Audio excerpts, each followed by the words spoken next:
رحمان ملک صاحب، پاکستان پیپلز پارٹی آج شرکت کر رہی ہے جو اشاعیہ دیا ہے شہباز شریف صاحب نے، کیا ناراضگیاں دور ہو گئی ہیں؟ کیا دوبارہ Pakistan Peoples Party P D M میں شامل ہونے جا رہی ہے؟ اگر واقعی شامل ہونے جا رہی ہے تو کیا ہوا جو شو کاز نوٹس بھیجا تھا، بڑی ناراضگی کا اظہار کیا تھا، معافی کا مطالبہ کیا تھا آپ لوگوں نے کہ نون لیگ معافی مانگے، معاملات کیا طے پا گئے ہیں سر؟ دیکھیں، یہ جو شائعہ آج ہوا جو کہ ہمارے کچھ ممبرز نے اٹینڈ کیا، وہ اپوزیشن لیڈر کا دیا ہوا وہ شائعہ تھا جو کہ پارلیمنٹ میں تھا. It had nothing to do with P D M. اور پی ڈی ایم کے متعلق میں یہ بتا دیتا ہوں کہ جو میری لیٹسٹ بات چیت بھی ہوئی ہے، ابھی کوئی فیصلہ نہیں ہوا کہ ہم پی ڈی ایم کو جا کے اٹینڈ کریں گے یا نہیں کریں گے. ہمارا وہ مطالبہ جو ہم نے کیا تھا کہ معافی مانگی جانی چاہیے، شو کاز وڈرا ہونا چاہیے، وہ it is as it is. تو لہٰذا یہ میں نے بھی میڈیا میں دیکھا ہے جی کہ پاکستان پیپلز پارٹی جو ہے وہ پی ڈی ایم کی میٹنگ میں شرکت کرے گی، ان کو دعوت آ گئی ہے. تو ایسی کوئی بات نہیں. شرکت تو کری ہے. جب انسان جب کوئی پیپلز پارٹی نے کوئی فیصلہ کیا ہوگا تو ظاہر ہے کوئی ایک مائنڈ سیٹ کے ساتھ فیصلہ کیا ہوگا نا، تو فیصلہ کوئی ذہن میں ہوگا نا کہ یہ ایشو ریز کیا جائے گا. یا آپ یہ کہہ رہے ہیں کہ اگر وہ شریک ہوئے ہیں تو وہاں پر یہ ضرور بات ہوگی کہ آپ معافی مانگے پہلے، اس کے بعد ہم پی ڈی ایم کا حصہ بنیں گے، اس کے بغیر کوئی چارہ نہیں ہے پی ڈی ایم کا ہم دوبارہ حصہ بنیں؟ میری بات تھوڑی دیر پہلے ہی ہمارے جو سینئر موسٹ ممبر ہیں انہوں نے جو اٹینڈ کیا تھا ان سے ہوئی تھی. مجھے پتا تھا کہ ایسا سوال مجھ پہ آئے گا، تو میں آپ کو واضح کر دوں کہ وہاں کوئی ایسی ڈسکشن پی ڈی ایم کے متعلق نہیں ہوئی.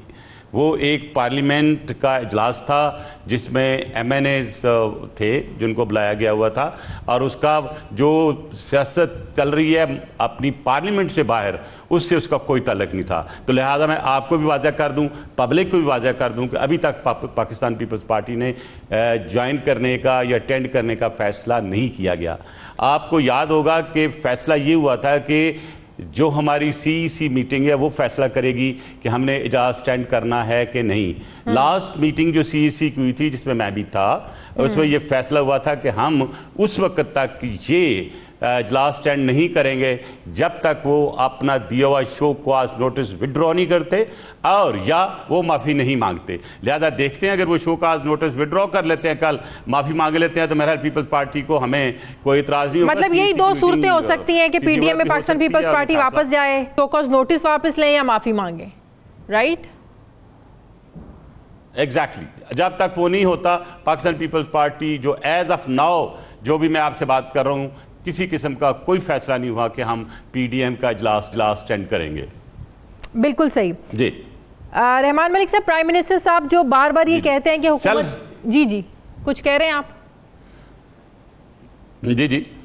جی جو پرائم منسٹر صاحب روزانہ یہ بات کرتے ہیں، ہر دوسرے دن یہ بات کرتے ہیں کہ ہم کسی پریشر گروپ کے ہاتھوں جو ہے نا وہ بلیک میل نہیں ہوں گے. ترین گروپ کا جو مسئلہ تھا، جب وہ آواز اٹھاتے ہیں حکومت ایکٹیو ہو جاتی ہے، حکومت کو ڈر لگ جاتا ہے، حکومت خوفزدہ شاید ہو جاتی ہے، کہیں بجٹ پہ نہ ان کو ٹف ٹائم مل جائے، کہیں ان کی حکومت نہ وفاق سے بھی ختم ہو جائے، پنجاب سے بھی ختم ہو جائے. آپ کو لگتا ہے کہ ترین گروپ بلیک میل کرنے میں جو ہے نا وہ اپنے مطالبات منوانے میں کامیاب ہو جاتا ہے ہر بار؟